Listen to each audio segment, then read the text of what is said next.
Buenas tardes, mi nombre es Sofía Burto, estoy cursando cuarto semestre de Derecho en la Universidad Panamericana y dentro de la materia de obligaciones 2, con el licenciado Eduardo Paredes, estaré explicando las modalidades de las obligaciones y un poco sobre la condición.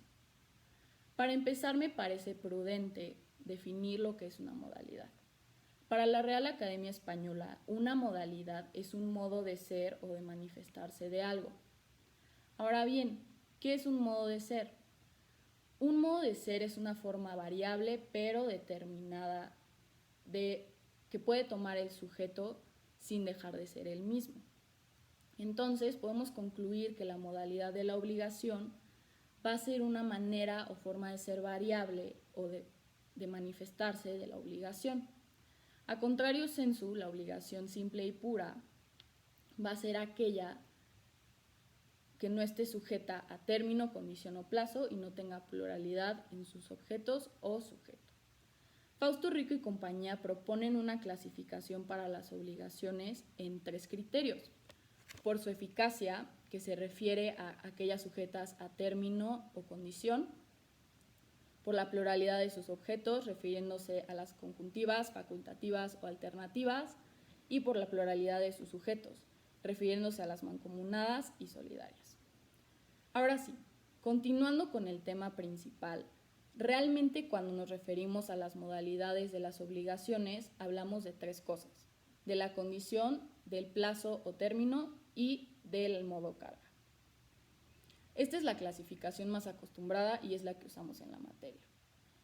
Nuestro Código Civil, sin mayor atención a las clasificaciones doctrinales, propone 6 capítulos dentro del título de modalidades de las obligaciones, que son las obligaciones condicionales, las obligaciones a plazo, las obligaciones conjuntivas y alternativas, las obligaciones mancomunadas, las obligaciones de dar y las obligaciones de hacer y no hacer. Bueno, ahora que hemos definido las modalidades de las obligaciones, pasaremos a la más importante y a la más utilizada de ellas, que es la condición. A lo largo del tiempo, la condición se ha manifestado de distintas maneras. En la antigua Roma, en las 12 tablas, se hablaba sobre contratos supeditados a un acontecimiento futuro de realización incierta. Y aquí en realidad se refiere a la condición suspensiva, ya que una vez que se cumplía este acontecimiento es que se producían los efectos. En este periodo también surgió la cuestión del tiempo de pendencia. El tiempo de pendencia es aquel entre la celebración del negocio y el cumplimiento de la condición. Es decir, si un contrato se celebra el 1 de enero y el 1 de abril se cumple la condición, van a ser los 4 meses entre esas 2 fechas. En Roma el tiempo de pendencia hizo que surgiera la pregunta de si en realidad existía algo jurídicamente. Existieron 2 posturas. La primera decía que lo que está pendiente todavía no tiene existencia, que es la de Paulo, y la segunda decía que los efectos se retrotraen al momento de cumplirse la condición. La primera es ex nunc y la segunda es ex tunc.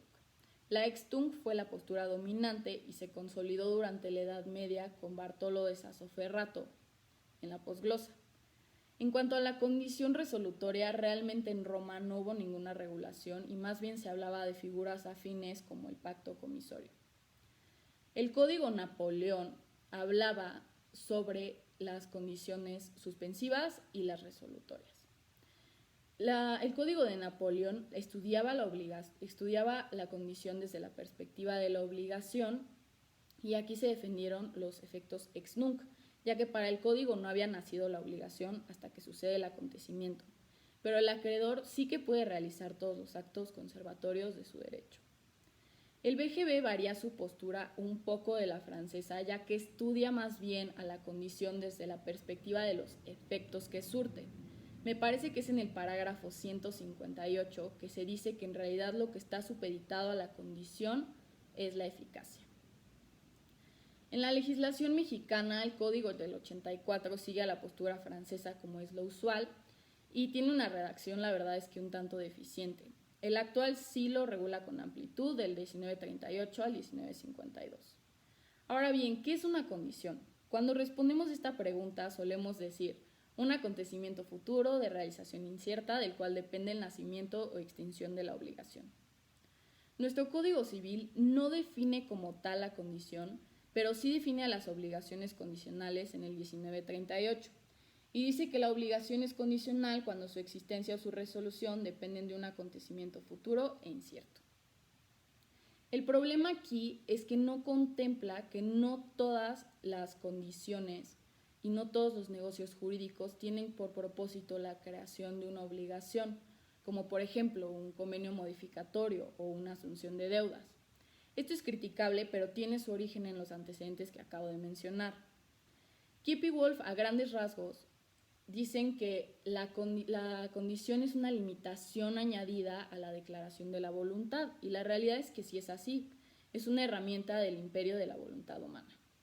Pasando realmente al concepto de una condición es aquella modalidad de las obligaciones que hace depender el nacimiento o extinción de una obligación o cualquier otro negocio jurídico a la verificación de un acontecimiento futuro de realización incierta. Ahora desglosaré paso a paso esta definición. Para empezar, se habla de un acontecimiento futuro, no pasado y tampoco presente.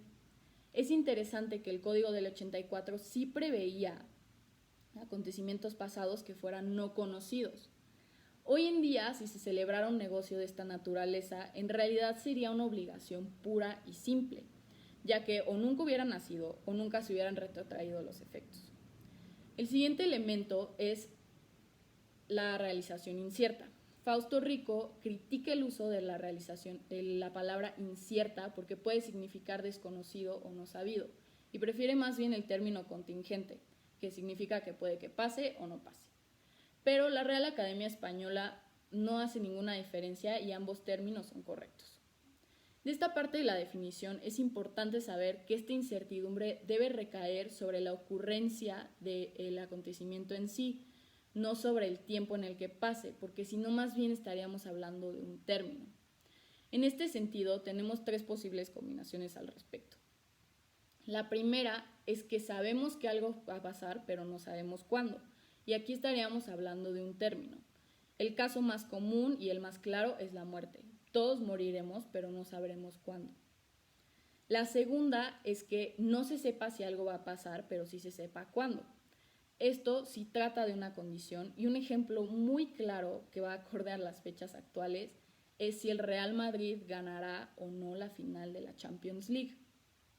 Por último, el supuesto es que no sepamos si algo va a pasar y no sepamos cuánto. Y el ejemplo que se pone en el libro es el del parto natural.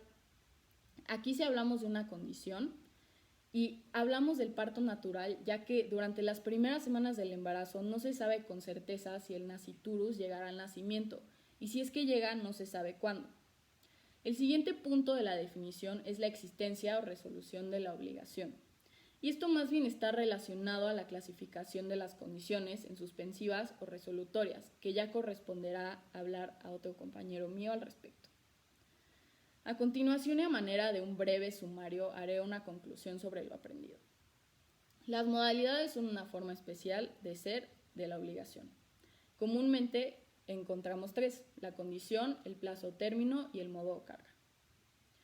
Ahora bien, la condición está regulada en nuestro Código Civil y a pesar de que no está bien definida, podemos llegar a la conclusión de que la condición es aquella modalidad de la obligación que hace depender del nacimiento o extinción de una obligación o cualquier otro negocio jurídico la verificación de un acontecimiento futuro de realización incierta. Espero que mi explicación haya sido de su agrado y no haya quedado ninguna duda, que haya sido bastante comprensible. Agradezco muchísimo su atención.